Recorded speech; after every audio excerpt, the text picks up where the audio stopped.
Hello, Angry Spork here for another Batman Day vlog.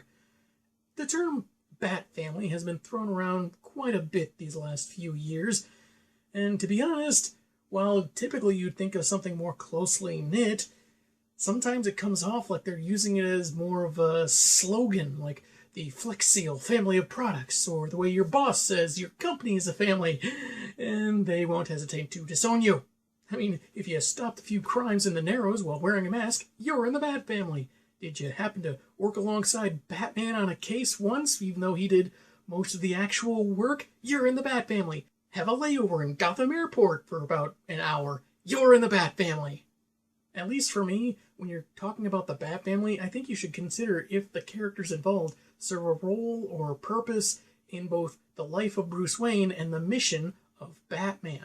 So I'm gonna look over some characters long associated with the Dark Knight and see if they qualify under certain parameters. I'm going to omit characters like Superman or Black Canary or Wonder Woman, who might be seen fairly frequently with the Dark Knight for one reason or another, but aren't really in the family.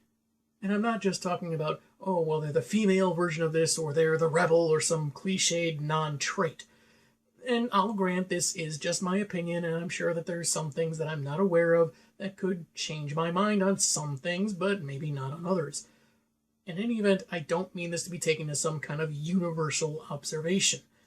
Now, for certain characters, I will be omitting their reinventions, and not just because their reinventions sucked rotten eggs. Okay, mostly because their reinventions sucked rotten eggs.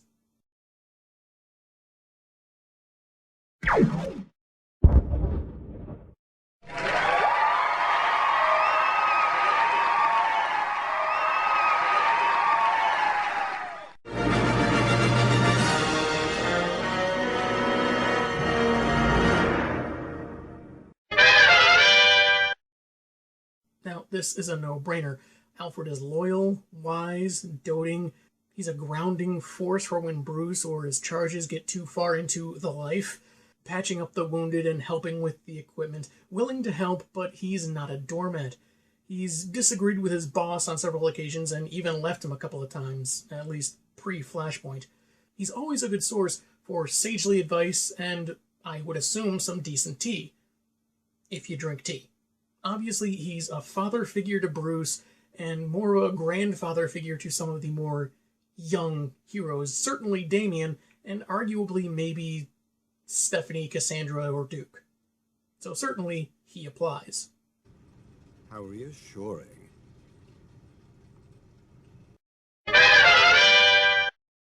A trustworthy, last honest cop in Gotham and commissioner of the police force, usually. He takes Batman's help, but he doesn't rest on his laurels. He's still out there doing his job and trying to put the criminals away. He has a friendly, if sometimes tense, relationship with the Dark Knight. Not quite a father figure, as he knows Bruce Wayne as more of an occasional friendly capacity. And there is that episode of the animated series, I Am the Knight, where Gordon gets injured and Bruce talks about how he's about the same age as his father would be if he had not been killed. But I don't think that really makes him a father figure. I would see him more as perhaps an uncle to Bruce, if anything. But I do think he is part of the family. Naturally, another no-brainer, the first sidekick, like a son to Bruce at first, but lately, since he's come into his own as Nightwing, he's probably more like a younger brother. Sure, Bruce has a certain authority over him, but Grayson's not exactly stuck to that. He'll defy Bruce. He'll do what Bruce doesn't want him to do. Even though Nightwing, in some ways, is kind of like Batman, except, he can trust people and he has a more clear sense of humor. Even though, he has filled in as Batman a time or two. He was the first one to be that bright spot in the Dark Knight, keeping things from being too serious and showing that in Gotham not everything has to be so grim. He did give Bruce someone to kind of raise to a capacity, but he's one of those sidekicks where, yeah, he got into life young, but he still had his parents in the first place to kind of show him right from wrong. And so while Bruce did some raising, he didn't exactly do all of it. Now, Barbara built herself up as Batgirl without Bruce's help for a while, and turned trauma into opportunity to become Oracle. She's trustworthy, intelligent, independent, and not afraid to disagree with Bruce and outright defy him if she feels he's in the wrong. Take, for example, when Bruce showed some level of disappointment to Cassandra failing to save that Good Samaritan. Now, I mentioned in that review that while cold, Batman was just trying to save as many people as he can, and he wants to impart that onto Cassandra. But, his tactics, his methodology probably would not have been very good had Oracle not stared him down. So in that way, not only is she also a grounding force for when Batman might take certain measures that aren't the best option, despite how much experience he has, Barbara also shows herself as a mentor figure for younger heroes that don't really necessarily want to or have to take up Batman's entire grim, brooding demeanor. I don't see her as a daughter figure to Bruce, and I don't see her as a romantic interest, despite certain continuities.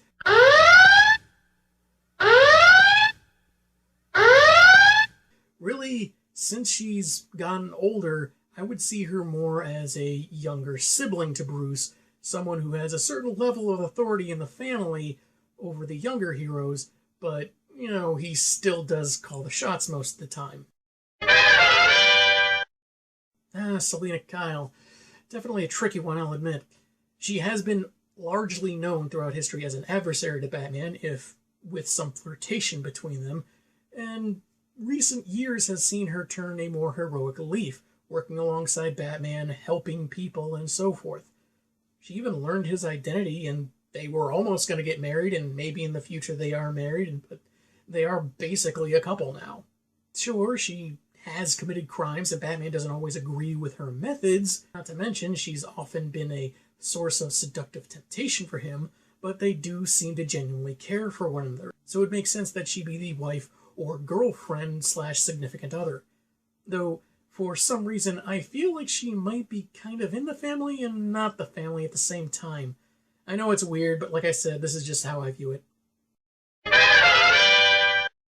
Now, I will admit I didn't think of this character when I was first putting this little list together, and that's because when I was collecting comics a lot more frequently, he didn't show up a whole lot, and when he did, it was not that impactful.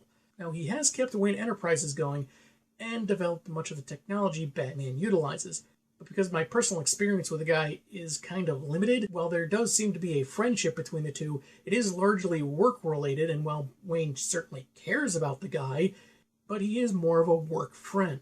He does deal with the part of Bruce's life that he would rather not deal with, since it'd take time away from precious criminal face-punching. So I could say that in this pointy-eared tree, Lucius would rank like a second cousin once removed. Didn't you get the memo? Yes, the black sheep, the renegade, lost child, and Bruce's greatest loss.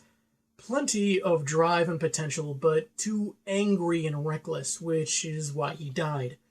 After being revived, he eschewed Bruce's teachings, going out on his own on a destructive and deadly path.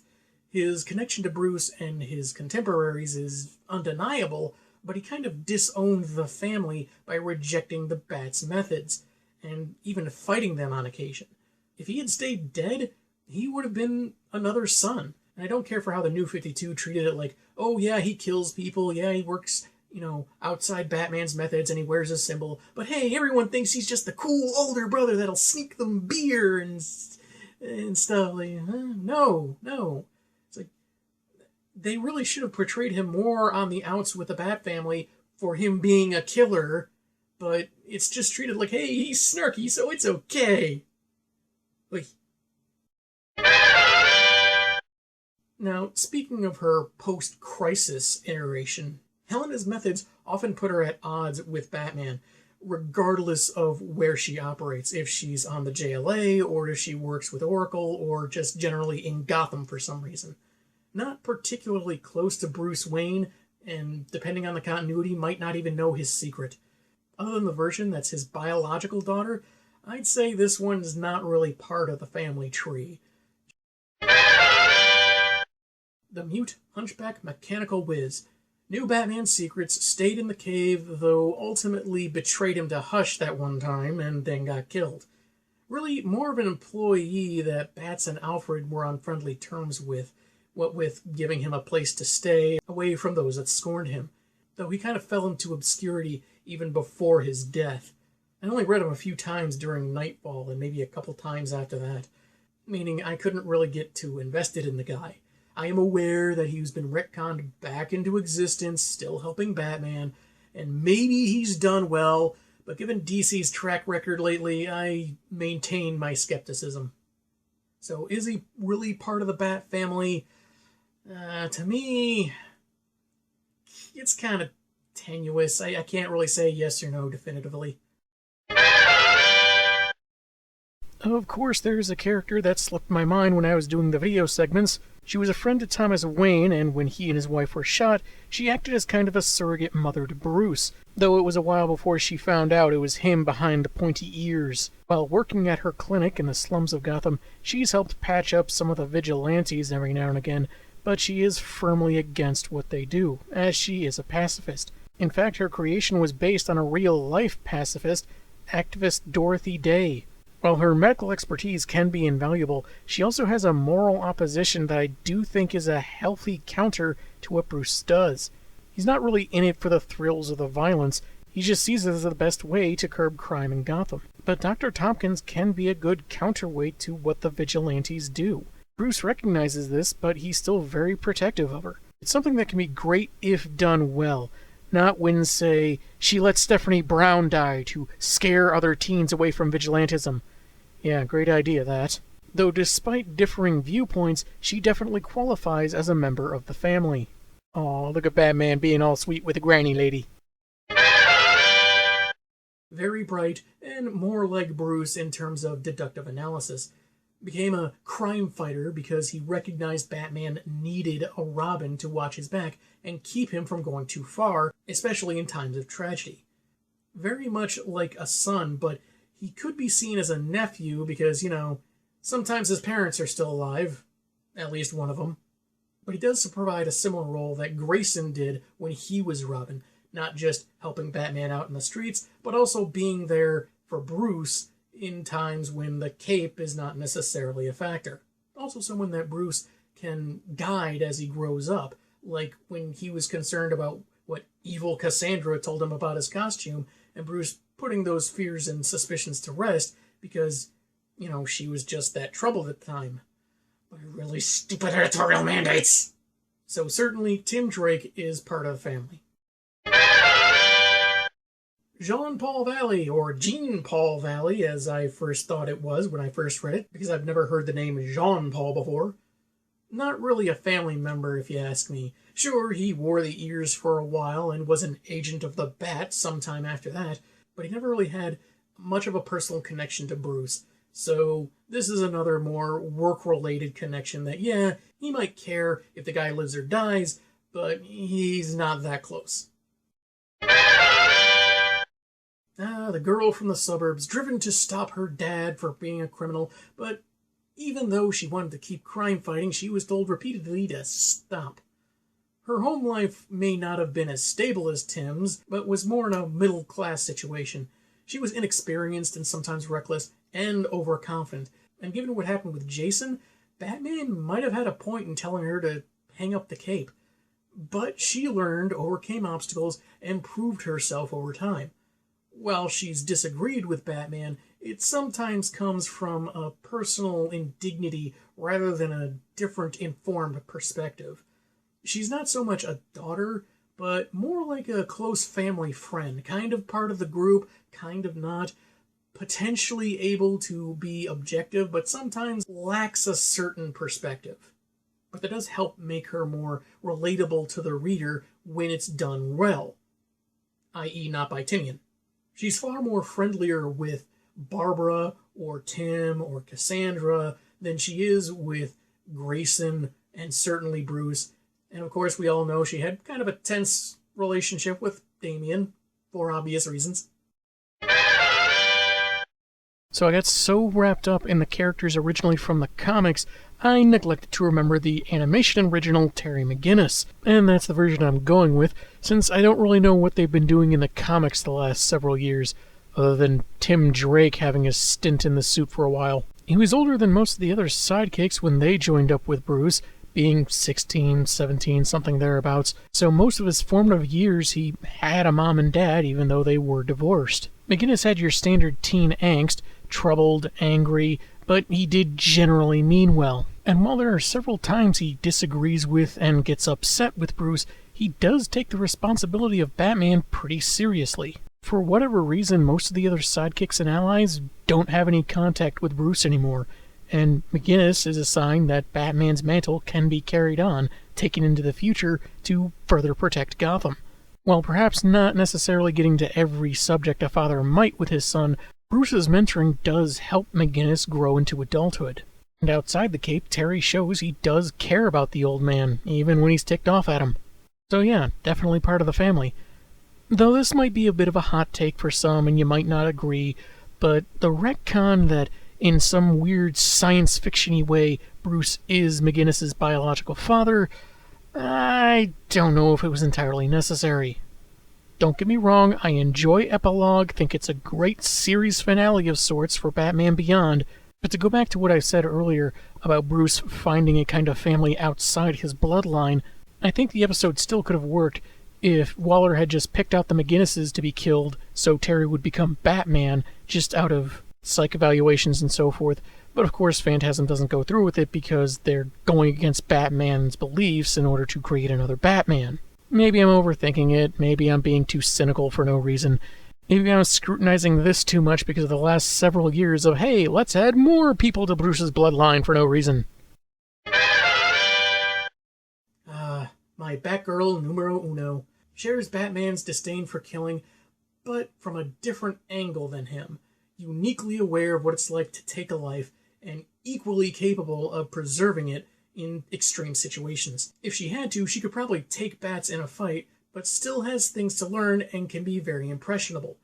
Though he at first did not reveal his identity to her and felt that she's the perfect weapon against crime, one could see that as Bruce wanting his daughter to follow in his footsteps, and she seems totally up for that, though some of her surrogate siblings and her friends don't think she needs to really take on the broodiness Batman is known for. Given how she was raised, especially with someone like Alfred, this provides a good emotional balance for Cassandra's life if she was open to it, but sometimes she just preferred being on her own. And certainly Barbara was like a mother to her. She stated as much before she went on to fight Shiva. Orpheus? Yeah, he didn't exactly stick around long enough to leave much of an impact at all. So, yeah, no. Certainly there could be potential in maybe bringing on a new Orpheus, but who knows if that's going to happen. Yeah, I mean, he is his biological son, so it kind of has to be. He wears his ego on his sleeve, and cape, and shirt, and pants, and he wants to follow in his dad's footsteps and has often provided an extreme recalcitrance to his father's way of thinking, often demanding a firmer hand than his previous Robins, largely because most of them already had parenting at some point before entering the Batman's life, and none of it involved Talia al Ghul. This is where a blood connection forces Bruce to evolve, being more of an active parent than he needed to be with his previous sidekicks. Like I said, Grayson, Barbara, Tim, they all had parents beforehand, and Jason, he might have been a little older than Damian and certainly a bit more experienced in the underworld of Gotham, so yeah, Bruce had to be more of a dad by biological imperative. Technically, because of the rebirth retcon, she is already related to him by blood. She molded herself into a Marine and followed the Bat's example, but what exactly does she provide in a familial capacity beyond that? What perspective does she have that isn't already fulfilled? A sense of duty? Bats has that. Any disagreements? Plenty of sidekicks disagree with him. I mean, sans retcon, she's really not in the family, much like Babs said in Batman Eternal, and she's really just another cape, but with a shared emblem. And while I have nothing against the Batwoman character, I just don't see how making her Bruce's cousin really adds anything to either one of them. So yeah, this is really more like Jean-Paul Valley, where she does serve a capacity in one portion of Batman's life, but in the other, not so much, I think. Luke Fox is a capable technician, basically Tony Stark in the DC Universe, and son of Lucius Fox. But I never sensed much of a family connection between him and Bruce. In the Eternal books and Tinian's tech run, he never really talked to Bruce or Batman like they were anything other than work associates. Heck, there were times I wasn't even sure if he knew who Batman was. Duke Thomas kind of stumbled into Bruce's secret early on in the New 52 version of his origin as Batman. I don't know enough about the kid to know whether or not he's particularly close to Bruce and Batman, or if he serves any familial function. Maybe he's like a son, or a nephew, or a distant cousin. I can't say, but maybe call it a wild card? No.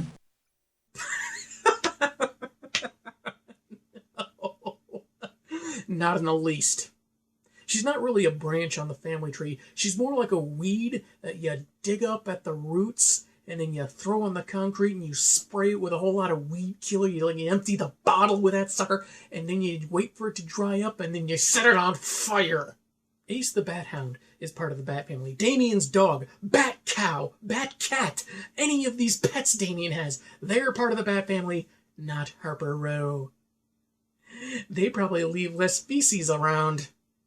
So that was my thoughts on the concept of the Bat family. And did you agree with it? Did you disagree with it? Did I leave any characters out? Did this make you fly into a rage, raising your fist to the sky and swearing vengeance against the angry spork? Let me know in the comments. Have a good day and take care.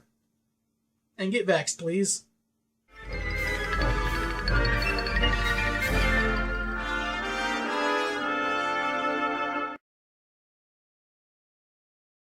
And we all know why I'm not including Orphan.